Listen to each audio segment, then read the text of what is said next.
We don't usually shoot with the 135, but every time we do, we're like, man, why don't we use this lens more? Yeah, that's because this lens doesn't make sense for most photographers until you see what it does. It might be one of the least practical lenses you can own, and also one of the best looking. The compression, the background blur, the separation, it's kind of incredible.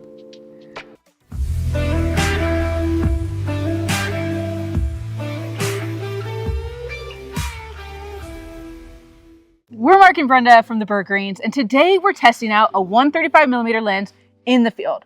What it's great at, where it struggles, and when it actually deserves a spot in your kit. Yeah, Viltrox sent us this lens to check out, so we've been testing it. And today we're going to show you what that looks like in the field. We've also put together a focal length field guide. If you're interested in learning more about lenses and focal lengths and how they compare, it's a free guide. Head down to the link in the description and check it out. So first, let's talk about what makes a 135 different. The 135 sits in a really interesting spot. It's longer than an 85, not as flexible as the 70-200.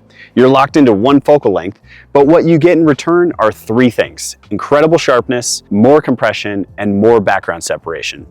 And honestly, lenses like this Viltrox are really impressive. Compared to the Sony, it's right up there. It's better than some of the other options in 135 like the Samyang and the Sigma. It's a really impressive lens from a third-party manufacturer that is stepping up quality while keeping the price down. Let's talk about what it feels like to shoot with the 135. The first thing you notice with this focal length is the distance. You're not right in somebody's space anymore when you're taking their picture. You're further back, further away from them, and that changes how people act. They relax more, they don't feel like they're being watched as closely with a camera in their face, and it can make it easier to get natural photos, as long as you have enough space to work.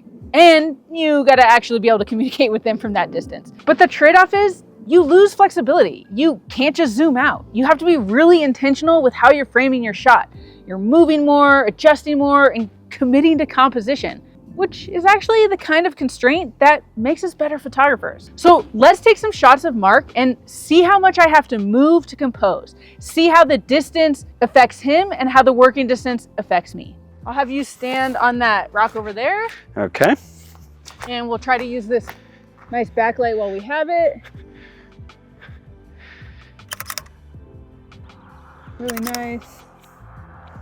Will you walk that way on the rock? Yeah. And then go back down and I'll have Yeah. you walk up again, but like kind of look up like at where you're going. Sure.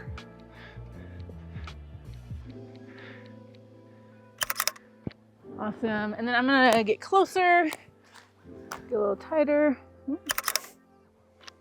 Nice.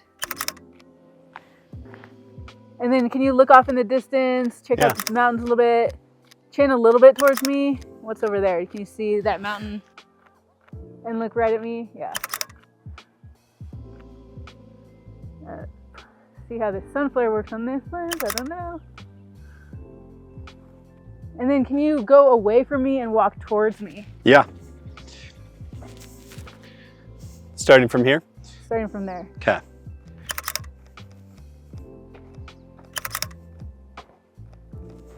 All right, and then I'm gonna try to get some like foreground, but I think I'm gonna have to back up to do that here.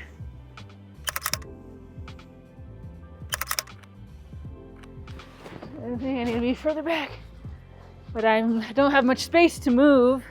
So it definitely feels a little restrictive, but it definitely doesn't let me be lazy. I'm gonna have to work the scene a little bit to get what I want. I can back up if you'd like to. That helps. Usually I like to make myself move instead of my subject. Can you just relax your arms at your side? Yeah. Like this? Yeah. Yeah. And then why don't you walk over the direction you're looking? Sorry, I keep putting them in my pockets. Let me just take more shots here. Yeah, get close.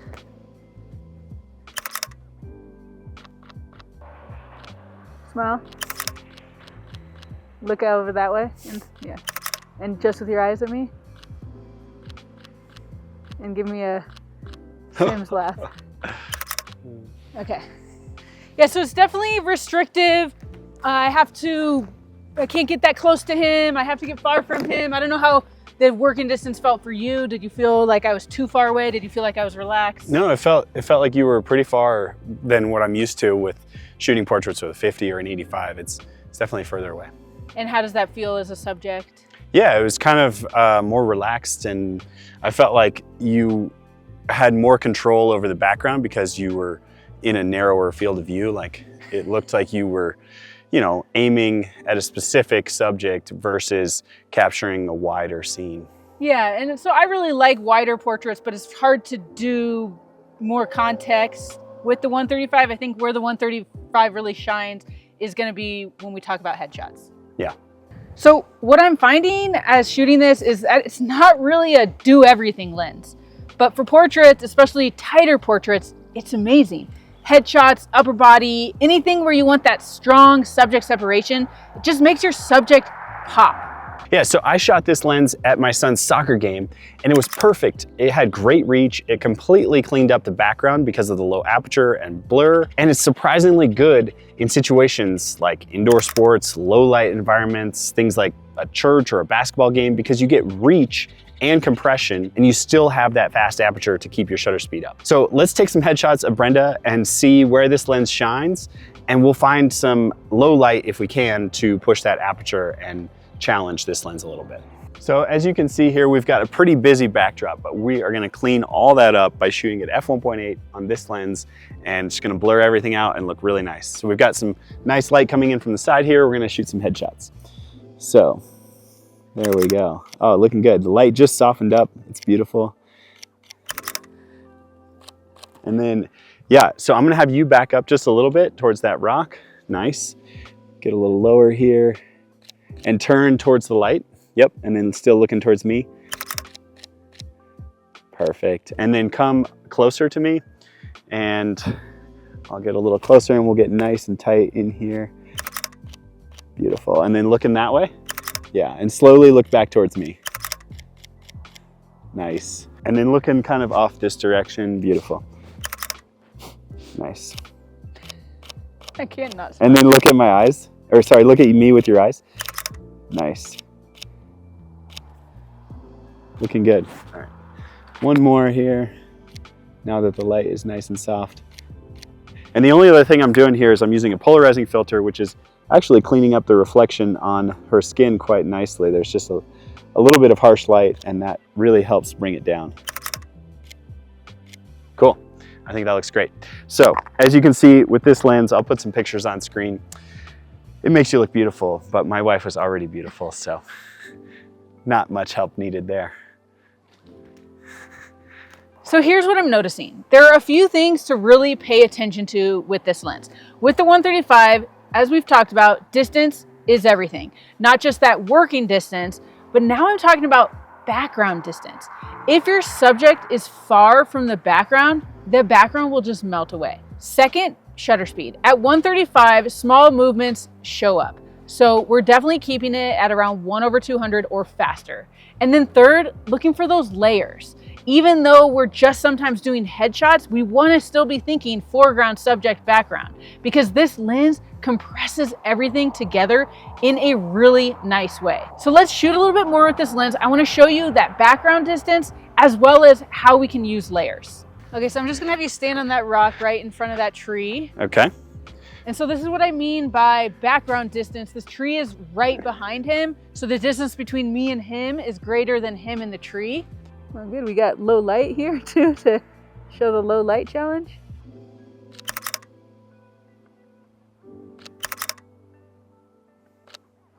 So what you'll see is at 1.8, with that background distance, it still has some blur, but it's not that beautiful blur we expect from the 135. So I'm gonna bring you forward to this rock here, and that tree's a little bit further behind him. How's that? Great. Beautiful. And then I'm gonna shoot with the way far back trees as the background to show how that will really just blur it away. So I think I'm gonna move myself, or I can move. yeah, let's see here. This works here.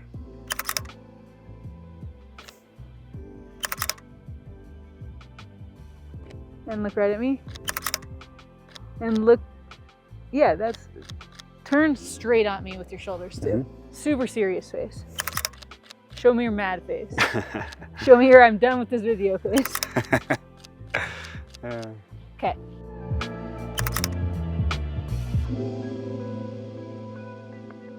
All right, so we're experimenting with some layers with the 135. And as you can see, Brenda's like 80 feet that way. And I've been exploring this and trying to figure out how to get some layers. And so I think I've found a shot that I really like with these juniper in the foreground, the rocks in the midground, and then the mountains in the background. So here's what that's looking like.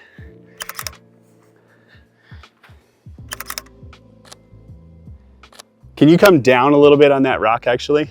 Come forward, yeah, right about there. And come this way if you can. And that way her head won't be intersecting with the top of the mountain that I didn't really like. And looking towards me a little bit, yeah, that's nice. Cool. So I'm layering these juniper bushes, rocks in the midground, and then mountains in the background. And it was actually kind of a struggle to find this composition because there's just a lot going on in terms of the working distance, and I had to get really far back in order to make this happen. And the other layer that I actually found was right down here on this rock. And I like that one because she breaks the horizon line. So it gives a little depth to have some foreground that's kind of out of focus. And yeah, will you actually step up higher on that rock? Yeah, all the way up on the one behind you. Nice. Yeah, so she breaks the horizon really well and stands kind of tall above those mountains. Yeah, maybe like thumbs in the pockets in the front, or yeah, loops, that's good. And then, yeah, you can move around a little bit, that's great. And then keep going a little bit further and then stand up on that rock. Yeah, right there. And kind of looking out to the other side. Turn 180. Yep, exactly. That's nice. Beautiful. Yeah, and put your weight in your back foot. Nice, and then looking a little bit to your left. Not towards me, all the way. Yeah, that's nice. Beautiful. Cool, I love it. And I'll take a shot without the layers in foreground just so you can see the difference in depth. And then if I completely eliminate and just have one layer, you can see how simple and kind of boring the frame looks in comparison. So we'll show those on screen and you can see what you think.